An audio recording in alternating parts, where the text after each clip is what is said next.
Dear viewers, Assalamu alaikum and welcome to GD Learning Channel.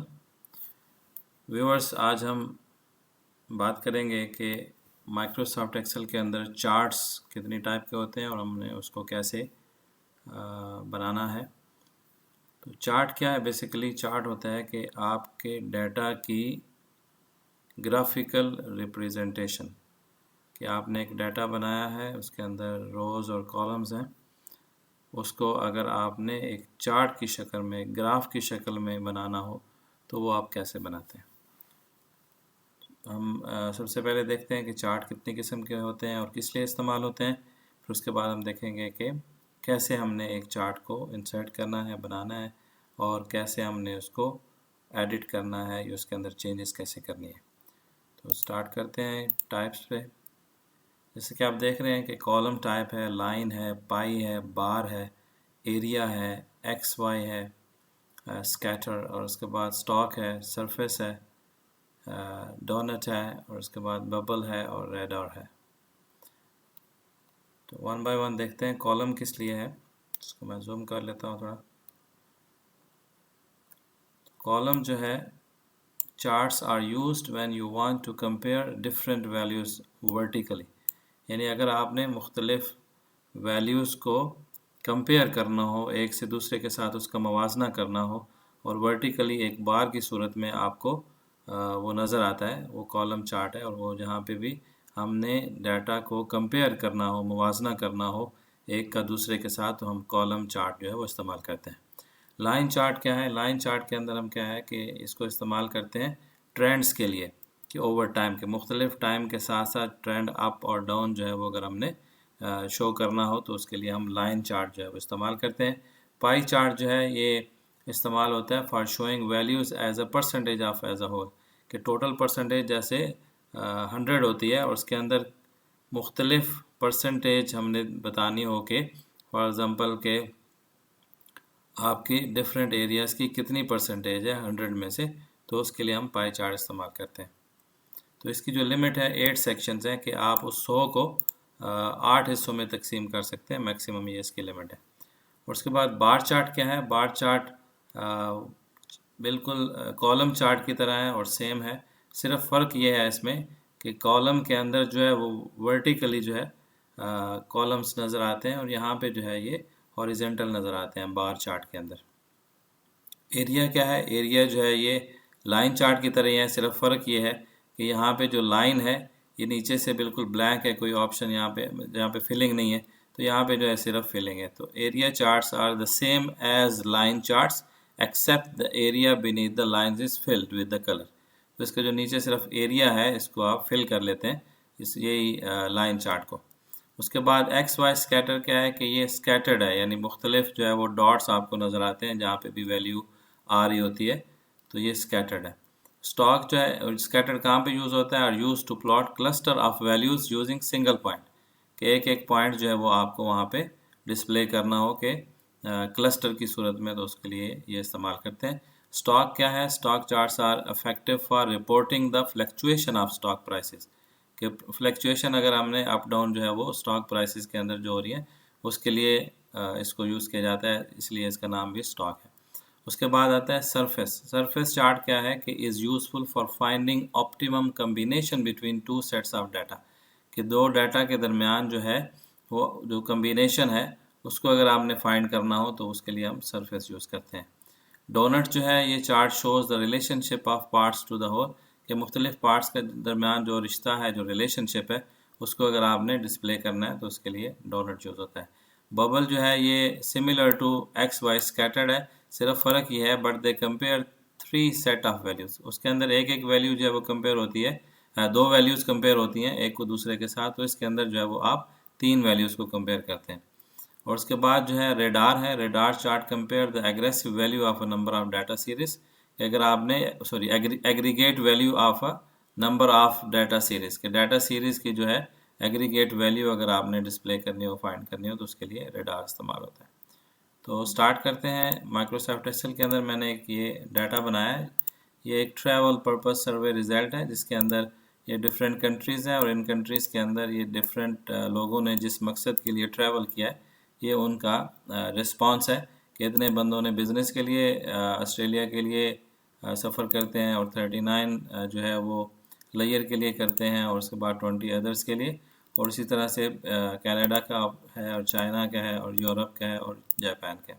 अब इसको हमने graph की सूरत में प्रेजेंट करना हो तो उसके लिए आप इस टेबल को पहले सेलेक्ट करते हैं। अगर सेलेक्ट नहीं करते आप डायरेक्ट इंसर्ट में जाते हैं, और उसके बाद हम कॉलम चार्ट बनाते हैं। तो ये कॉलम चार्ट हो गया। जैसे हम कॉलम चार्ट बनाया तो आपने देखा ये चार्ट यहाँ पे बन गया, और उसके अंदर आपको ये वैल्यूज़ भी दिखा रहा है कि ये Australia, Canada, China, Europe, Japan, और उसके साथ ये डिफरेंट वैल्यूज़ जो हैं वो आपको नज़र आ रही हैं। तो इसको मैं डिलीट करता हूँ, और उसके बाद इसको सिलेक्ट करता हूँ प्रॉपरली, और फिर उसके बाद इसको बनाते हैं।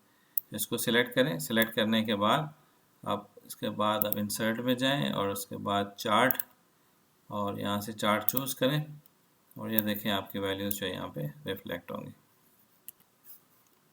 दोबारा देख लें, ये डाटा को चूज़ किया हमने। ये टाइटल को छोड़ दें, सिर्फ ये नीचे जो डाटा है इसको दे दें, बिजनेस, लेयर, अदर्स, और इधर से ये कॉलम, इंसर्ट,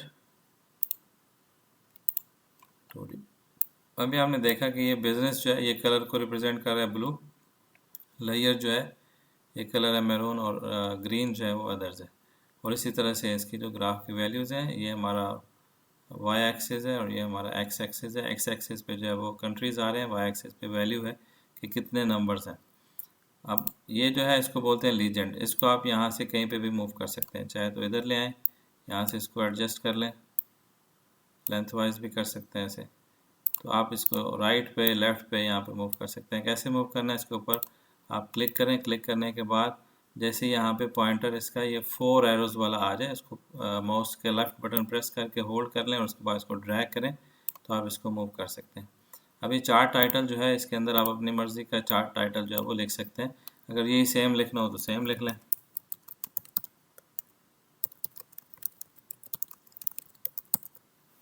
ठीक है जी। उसके बाद इसका आप फॉन्ट वगैरह भी चेंज कर सकते हैं। होम पे जाएं, उसके बाद इसका फॉन्ट बोल्ड कर दें, साइज़ बढ़ा सकते हैं आप। उसके बाद इसको कलर भी दे सकते हैं, बैकग्राउंड कलर भी दे सकते हैं, फोरग्राउंड भी दे सकते हैं।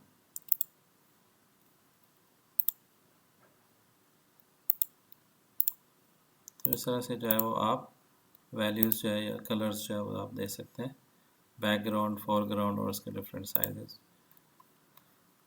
अब इसी को हम डिफरेंट ग्राफ में लेके जाते हैं, इंसर्ट, और उसके बाद पाई बना लेते हैं। ये पाई आ गया हमारा, इसको क्लिक करें, ये आपका पाई चार्ट आ गया। ठीक है। अब यहाँ पे अगर आपने वैल्यूज़ डिस्प्ले करानी है तो वैल्यूज़ भी डिस्प्ले करा सकते हैं। कैसे करनी है, यहाँ पे क्लिक करें। क्लिक करने के बाद जैसे यहाँ पे क्लिक करते हैं तो यहाँ पे चार्ट टूल्स का एक आ जाता है मेन्यू। यहाँ पे आप चार्ट टूल्स पे जैसे क्लिक करते हैं, इस पर डिज़ाइन आता है। डिज़ाइन के अंदर आप इसके जो डिफरेंट कलर्स और स्टाइल्स हैं वो यहाँ से चूज़ कर सकते हैं। फॉर एग्ज़ाम्पल हमने इसको इस डिज़ाइन में लेके जाना है तो ये कर लें, इसमें लेके जाना है इसमें कर लें, इसमें लेके जाना है इसमें कर लें। तो ये डिफरेंट डिज़ाइंस हैं आपके चार्ट टूल्स के अंदर डिज़ाइन में। तो जो भी आपको पसंद हो वो अपनी मर्ज़ी से आप इसको यहाँ से चूज़ करेंगे तो वो वहाँ पे इम्प्लीमेंट हो जाएगा। और उसके बाद जो है वो स्विच कर सकते हैं कॉलम टू रोज़ या रोज़ टू कॉलम। और उसके बाद सिलेक्ट डाटा पे जैसे आप क्लिक करते हैं तो ये जो बिज़नेस है इसके अंदर ये वैल्यूज़ हैं। अगर कुछ एडिट करना हो, फॉर एग्ज़ाम्पल अदर को आपने एडिट करके कोई और नाम देना है तो यहाँ पे वो भी आप कर सकते हैं। तो ऐड करनी हो सीरीज़ तो ऐड भी कर सकते हैं, उसका नाम दें, और उसके बाद यहाँ से सिलेक्ट कर लें कि कौन सी सीरीज़ है। तो ये इसकी एडिटिंग आप कर सकते हैं। उसके बाद इसके अंदर ऑप्शन आती है कि अगर आपने ये जो चार्ट है इसको आपने मूव करना है दूसरी शीट के ऊपर, तो इसको आप कर सकते हैं। डिज़ाइन में जाएं, डिज़ाइन में जाके एक ऑप्शन आता है मूव चार्ट, और नीचे लोकेशन है, इसके ऊपर आप क्लिक करेंगे। जैसे क्लिक किया आपने, कहाँ पे चाहिए आपको, न्यू शीट पे चाहिए, और चार्ट 2 के नाम से वो शीट बन जाएगी। ओके किया, ये देखें चार्ट 2 की शीट बन गई, और ये हमारे पास जो है वो चार्ट जो है वो दूसरी शीट पे चला गया। इसको अगर वापस उसी जगह लेके जाना है तो दोबारा यहाँ पे चार्ट टूल्स में से आप डिज़ाइन में जाएं और मूव कर दें इसको ऑब्जेक्ट इन के अंदर। किसके अंदर, हमारी जो शीट 1 थी उसके अंदर। तो ये दोबारा यहाँ पे मूव होके वापस आ गया। इस तरह से आप इसको कर सकते हैं। कलर्स भी चेंज कर सकते हैं, डिफरेंट कलर्स हैं यहाँ पे, तो आप अप्लाई कर सकते हैं। ये देखें, जैसे मैं माउस पॉइंटर इसके ऊपर कर रहा हूँ चेंज, तो चेंज हो गया। तो ये है, ये डिफरेंट कलर्स हैं, जो आपको पसंद हो यहाँ से आप चेंज कर सकते हैं। फॉर्मेट के अंदर डिफरेंट ऑप्शंस हैं कि आपने चार्ट एरिया को फॉर्मेट करना हो, या उसको आपने यहाँ पे डिफरेंट फिलिंग्स हैं वो करनी हो, वो भी आप कर सकते हैं। शेप स्टाइल, ठीक है। तो ये फॉर्मेटिंग है कि आपने बैकग्राउंड चेंज करना है, फॉरग्राउंड चेंज करना है, और डिफरेंट स्टाइल्स इसमें करना है, तो आप चूज़ कर सकते हैं। इसी तरह से ये जो वैल्यूज़ जहाँ पे हैं, अब ये सिर्फ चार्ट आ रहा है और उसकी बार्स आ रही हैं, तो आपको वैल्यूज़ यहाँ से चेक करनी पड़ती है कितनी वैल्यूज़ है। अगर आप चाहते हैं कि वैल्यू यहाँ पे आ जाए, तो आप इसके ऊपर राइट क्लिक करें, राइट क्लिक के बाद ऐड लेबल में जाएं। ऐड लेबल में जाके आप इसको जैसे ही ऐड लेबल करेंगे, ये वैल्यू यहाँ पे आ गई। इस पर करेंगे इसी तरह ऐड लेबल कर दें, उसके बाद ग्रीन पे भी कर दें ऐड लेबल। ये देखें, तो अब सब के साथ जो है वो साथ वैल्यूज़ भी आ गई हैं, ये इतनी वैल्यू है, ये इतनी वैल्यू है। जो डाटा यहाँ पे था वही डाटा यहाँ पे हमारा एज ए लेबल जो है वो शो हो रहा है। तो इस तरह से जो है वो डिफरेंट ग्राफ्स आप बना के इसके अंदर डिफरेंट ऑप्शंस को यूज़ कर सकते हैं। वीडियो देखने का बहुत शुक्रिया, थैंक यू।